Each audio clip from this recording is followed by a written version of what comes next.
Here we have our character creation screen. Expression and customization is one of our key pillars in Dune Awakening, and that starts here. There's a lot of customization options available for you, but if you want a starting off point, or just want to move past the customization and straight into gameplay, you can make use of some of the preset character looks we've got available. If you're like me and like making your own character from scratch, however, then there's plenty of options for you to play with. You can change your body type and your general body shape, tweaking anything from height to the thickness of your arms or legs to adding freckles or even vitiligo. There's too many small details for me to delve into all of them, but it's safe to say that if you love sliders, we've got plenty of them. Apart from being able to tweak the minute details of your nose or your mouth, you can even affect your age. Look at that. Looks great to me. The other classics like hair, beards, and eyebrows all have different choices for you to make or affect. But on top of that, you can also add in tattoos and facial scars. We even let you choose how faded with age they've become. Play around a bit with our makeup options, and soon enough I think you'll have a character you can enjoy exploring Arrakis with. Now that we've selected our physical appearance, we give our character a name and we continue, because we're more than just a pretty face. Customization is about more than just how you look. It's about who you are and where you come from. Have they told you what I am? Then I will sift your words for lies. Let's begin. Where were you born? Your character's background affects how they get to interact with the people of Arrakis, giving you different dialogue options depending on who you are. For the sake of this video, we'll be choosing the home planet of the Atreides, Caladan. A world of water. Home world of the Atreides. Next, we determine your caste, where you belong in the strict hierarchies of the Imperium. We'll select Na Familia for now, belonging to the noble caste. Did you give bad advice? Or make a bad deal? To be close to power is to walk the knife's edge. You had a mentor in your youth, trained by one of the schools. Who was your mentor? Unlike the other choices, this gives us a starting ability, something we can use right as we boot into the game. Don't worry, you're not locking yourself into a class or a specific archetype. In Dune Awakening, we allow you to create your own playstyle. So if you want to combine Mentat abilities with those of the Bene Gesserit, all you need to do is find the right people to train you and choose the loadout that works best for you. For right now though, we'll choose the Mentat. Come here. Kneel. Put your hand in the box.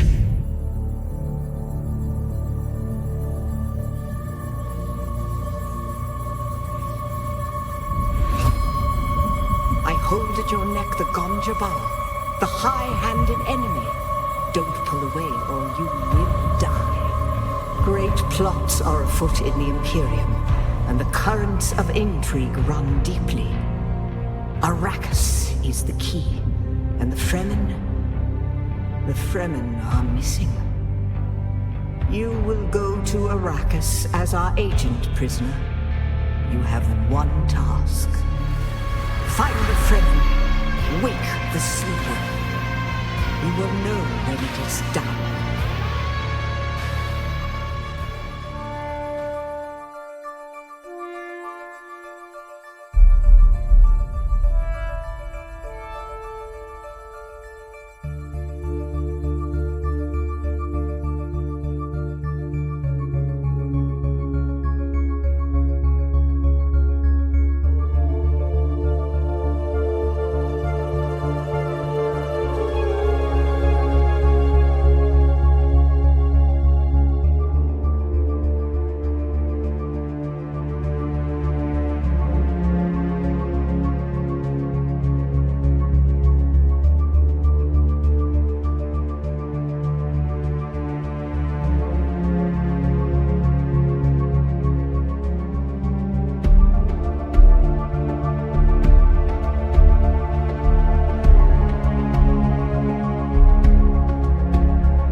only peace I find is a future that never happened.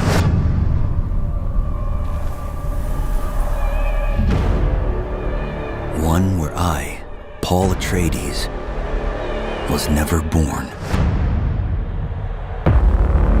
I created the future, until it created me. But I see a narrow way, a path that might have been. What if my mother had obeyed her orders and given birth to a girl? Everything would change. Dr. Yue exposed before his betrayal. A world where my father lives. House Atreides surviving the Battle of Arrakeen. Sardaukar deployed to protect the spice melange. A war of assassins spreading across the planet. Fremen exterminated. No Muad'Dib. No Lisan al-Gaib. No Kwisatz Haderach. All of my visions lead to horror. Except for this one. This one leads to you. Arrakis is a test. Few survive it.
Arrakis is a test. Few survive it. But the humans that do awaken.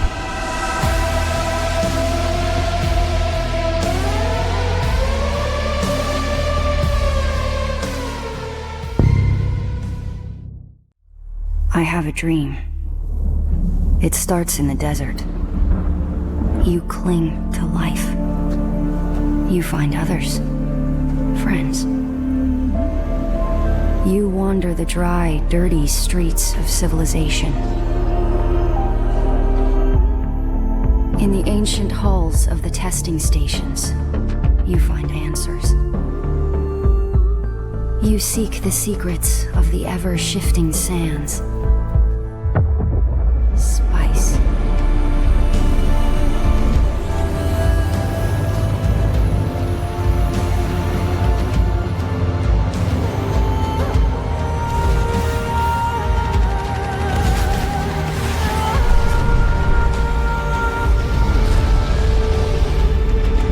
You do all of these things in my dream, Sleeper.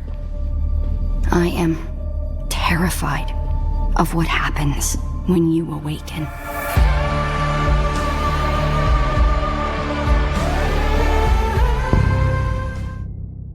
I must not fear.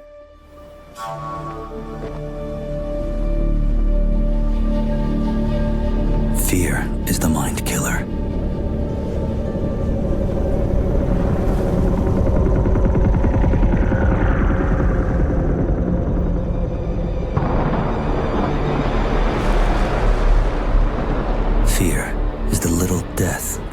brings total obliteration.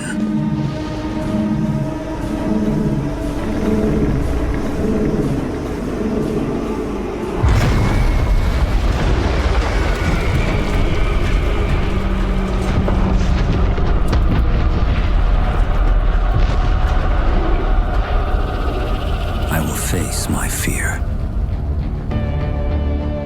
I will permit it to pass over and through me. And when it has gone past, I will turn the inner eye to see its path. Where the fear is gone, there will be nothing.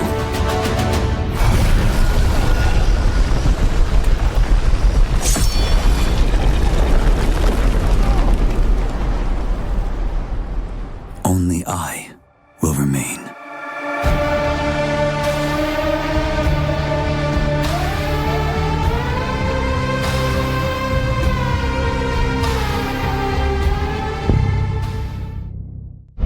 One of my favorite lines from Frank Herbert is, when you end a novel, it's like a train coming into the station that doesn't stop. You just jam on the brakes and let the sparks fly into people's imagination.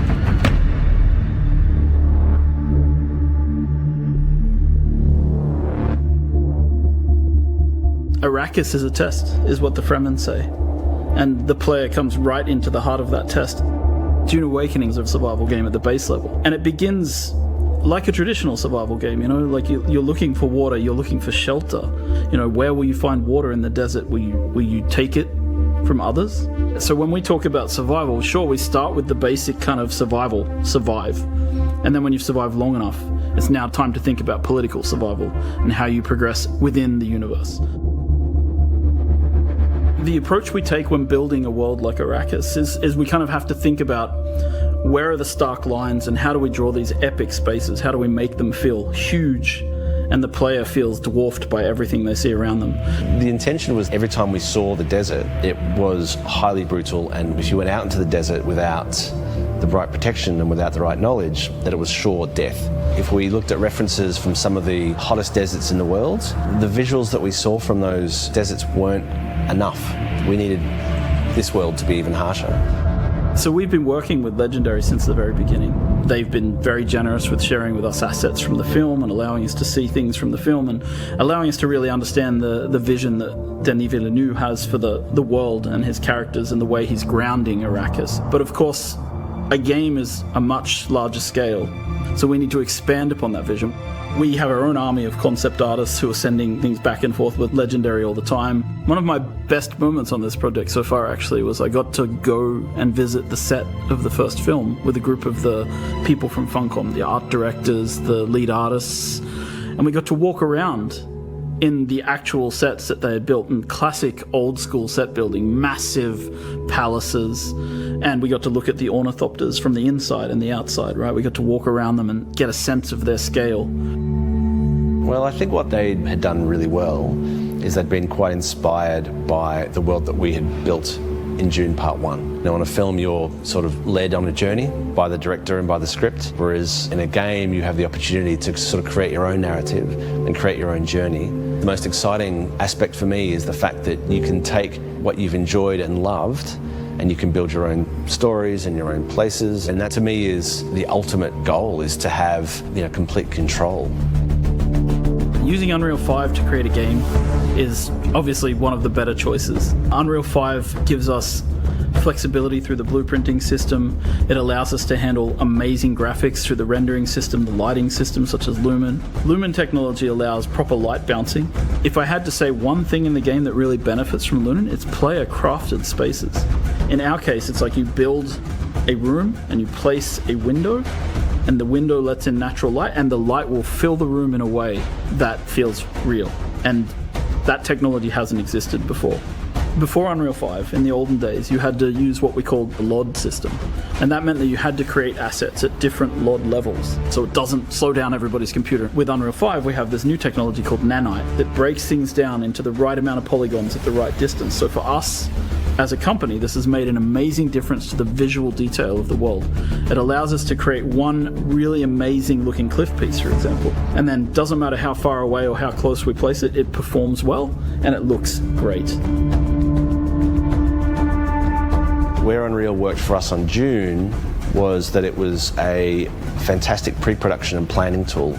On Dune Part 2 we had some very complicated scenes and we were able to previs all the way from Budapest what the light was going to be doing well in advance. It's the only tool that I've used, I would say, in my 25 years of shooting that is able to be used across a wide spectrum of films by different types of filmmakers. The most iconic creature in the Dune universe is the sandworm of Arrakis. And so we've tried to represent this in the game in multiple ways. So as a player, your first steps on the open sand, you hear the hiss of the sand in the distance as a sandworm begins to move towards you. And when it gets close, you hear the roar as it erupts from the sand nearby. And at that point, you have only seconds to live if you cannot make it to rocky ground. So this is your first experience with sandworms, and these are the little ones. When you go into the deep desert, when you're harvesting spice, the giant ring-mouth sandworms that we've seen in the film will erupt underneath the spice blows and suck harvesters and equipment down into the sand beneath them. There's really only one rule: the sandworm will always come. Humans have always had this innate drive to create something, to build worlds, whether it's in their head, whether it's in text, whether it's on screens, whether it's in games. Funcom as a company has been on this journey for a long time, creating multiplayer worlds where players can live out their dreams and fantasies. We were there in the beginning with massively multiplayer online games. We've been there in the beginning with survival open world crafting games. And Dune is a combination of those legacies, bringing us forward into the future. It's the culmination of what Funcom means as a company and what we can deliver. And this legacy means that we need to really pay attention to what we're creating and how we create it for the fans. Because I think at the heart of this, there's a lot of people out there who really want to live in the universe that Frank Herbert created. And they really want to live in the visual world of the films that they see from Villeneuve. And so we need to create the gap between those two possibility spaces and create a game world where people can live out their fantasies that they've taken from Dune. And yes, it's a huge legacy, and it feels at times extremely overwhelming, but we really hope that we can deliver something for everybody.